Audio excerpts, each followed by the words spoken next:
Y está con nosotros Agustín Meléndez. Él es escritor, es buen amigo, es también bohemio de corazón, dedicado a la poesía, dedicado al teatro, y ahora nos viene con una nueva aventura que se llama Yo Soy Kilroy. Agustín, primeramente darte las gracias por estar aquí en estudio con nosotros. ¿Cómo estás? Gracias a ti, José.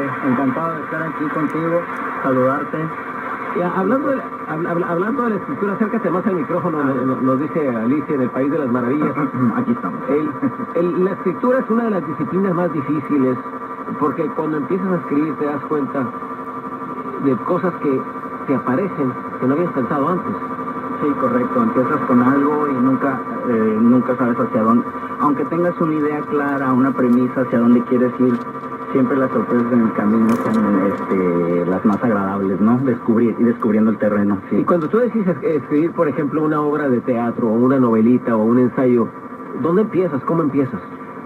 Pues yo creo que la idea tiene que ser lo suficientemente fuerte, atractiva, y te tiene que hasta cierto punto como intrigar, saber, y de ahí te vas involucrando más en sus temas, ver las posibilidades, qué tipo de historia es, qué tipo de género, esto va a ser comedia, esto va a ser tragedia, y de ahí vas, es una semillita que va creciendo, y sí, según el tratamiento, 1, 2, 3, es un trabajo de disciplina. Y hay personas que dicen, es que yo quiero escribir poesía, yo quiero escribir teatro, yo quiero escribir novelas, pero no todos pueden escribir, digo, el querer y el tener ideas no necesariamente las puede uno transformar en papel con pluma y lápiz.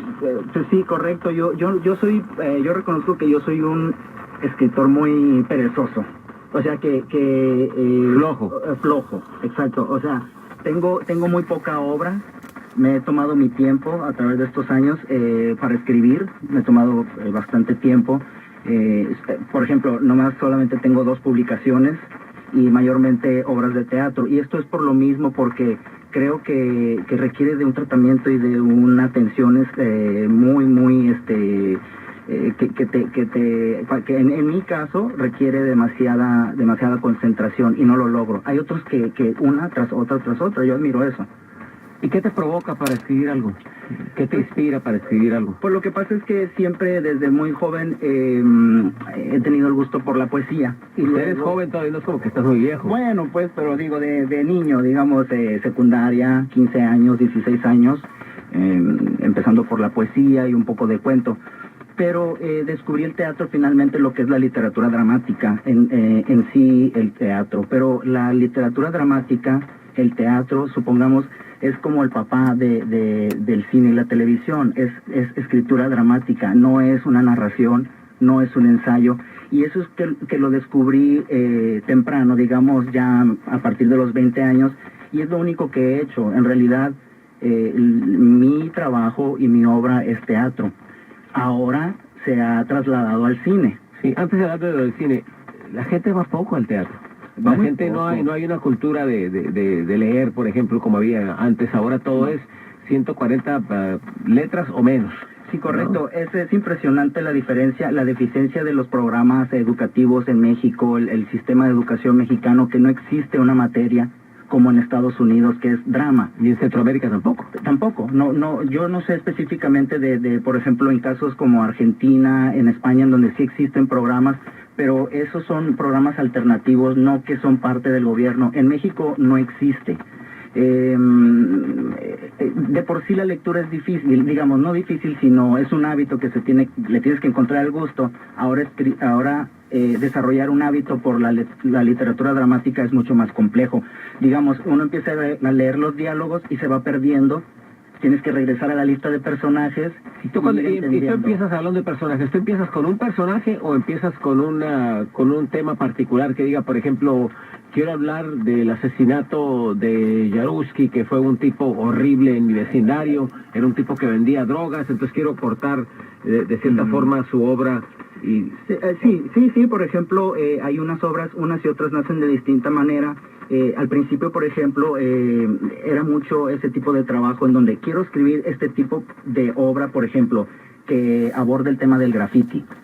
Entonces ya de ahí ya parto con la temática, ¿no? Pero hoy en día las obras, el oficio me ha dado la oportunidad de que la idea tal vez no tiene un tema específico, sino una situación, digamos, un asesinato o un robo. Y de ahí vas desarrollando la idea y luego te das cuenta que se trata, no sé, de la impunidad, de que el tema es va mucho más allá de una idea principal, digamos, ¿no? O sea, pero tratas de combinar una realidad vigente, una realidad de por ejemplo, el joven que está en las calles, de la sociedad, o todo te lo inventas. Sí, todo es producto de la imaginación en base a cosas que ocurren, ¿no? Por ejemplo, la mayoría de mis obras es un teatro social, digamos, ¿no? ¿De protesta social o de cambio social? De cambio, creo que comprenden las dos cosas. ¿Por qué? Porque es una denuncia, porque siento y creo, y a través de los siglos hemos visto cómo el teatro es una herramienta de denuncia, ¿no? Por lo mismo es un teatro de élite, digamos, el teatro es de élite o de muy pequeña gente, ¿no? De poca gente, ¿no? Entonces, bueno, por eso ahora estamos abordando otros géneros en los que más gente pueda venir a ver el trabajo. Muy bien, vamos a continuar nuestra plática con Agustín Meléndez, que hoy, por cierto, descubro que tiene un apellido totalmente desconocido para mí, a pesar de que lo he conocido por años. Eiraud, pero... En fin, vamos al regresar a hablar de lo que es ahora algo que acaba de nacer de su imaginación, que se ha convertido en realidad un largometraje de ficción, una película muy interesante que se desarrolla en el norte de México y aborda el tema de la marginación. Regresamos, una pequeña pausa, frente a frente, soy José Armando Ronstadt.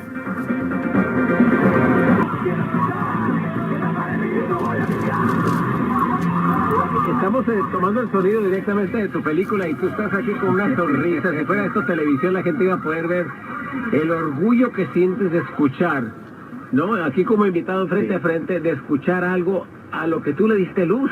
Sí, estoy muy, muy agradecido con toda esa gente que participó, que son muchísimas organizaciones de cultura y todo. Porque esto cuesta dinero, hacer una película. Cuesta dinero. Mira, y por ejemplo, si ponemos como parámetro los festivales internacionales, esta película es considerada no budget, o sea, sin presupuesto. Y estamos hablando de una inversión de más de $20,000 en Está como la W Radio sin presupuesto. o algo así por el estilo. Pero ¿sabes qué? Lo más importante es de que estoy muy satisfecho con el producto, digamos, con la película, con el hijo, y he aprendido mucho. Descríbeme este hijo, ¿de qué se trata la película? ¿Quién es el protagonista? ¿Por qué? Etcétera, para que la gente ahora sí le entienda y diga, wow, quiero ir a verla. Bueno, la película se desarrolla en la frontera norte de México, en donde hay un amplio y un problemón con la limpieza, con la contaminación visual de las ciudades. Esto es el graffiti, ¿no?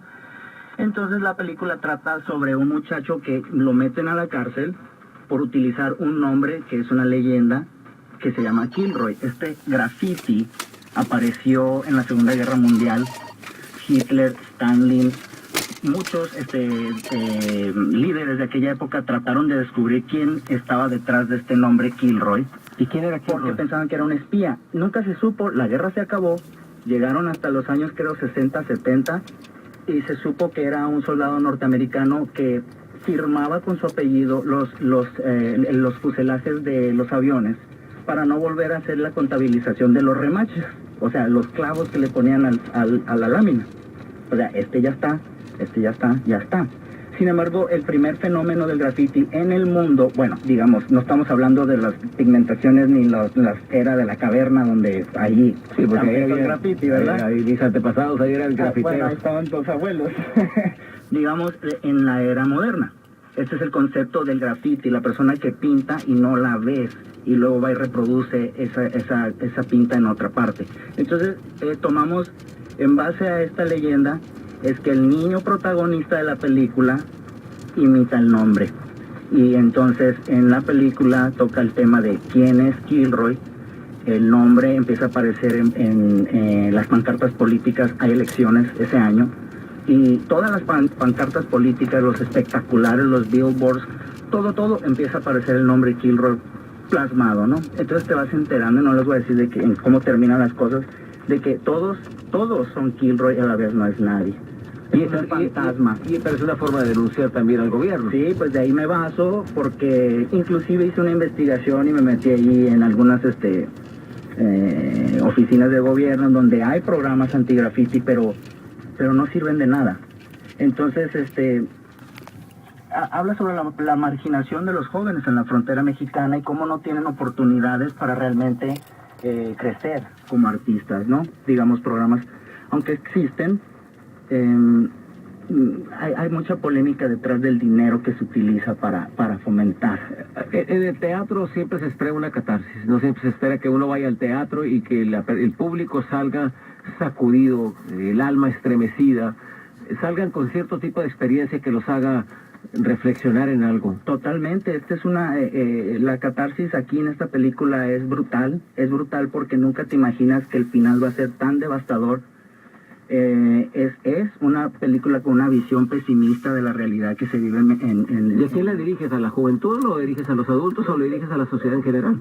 Pues es que es a la sociedad en general porque tenemos diferentes rangos de edades hay todo un espectro de personajes, pero en realidad como la música, el estilo de la edición, las gráficas, todo podría decir, pues esta es la generación MTV y son los que van a ver la película. Sin embargo, en realidad lo que está debajo de todo este tema es dirigido a los... Antes de que nos coma el tiempo, porque luego nuestro equipo de producción va a decirnos a hacer comerciales, ¿dónde se puede ver? Ok, mañana vamos a tener la primera presentación después de 2 años de postproducción, porque pues no nos alcanzaba ni para el café, que te debo el café, pero Me mañana, lo sigues debiendo. mañana claro. Vamos a tener la primera presentación, que es un screening un poco privado en el Panavision Theater aquí en Woodland Hills. ¿Y dónde está este Panavision Theater en Woodland Hills? ¿Cómo llega? ¿Cuánto cobran? ¿A qué hora? Te digo, o sea, va a ser una invitación a gente que estuvo involucrada.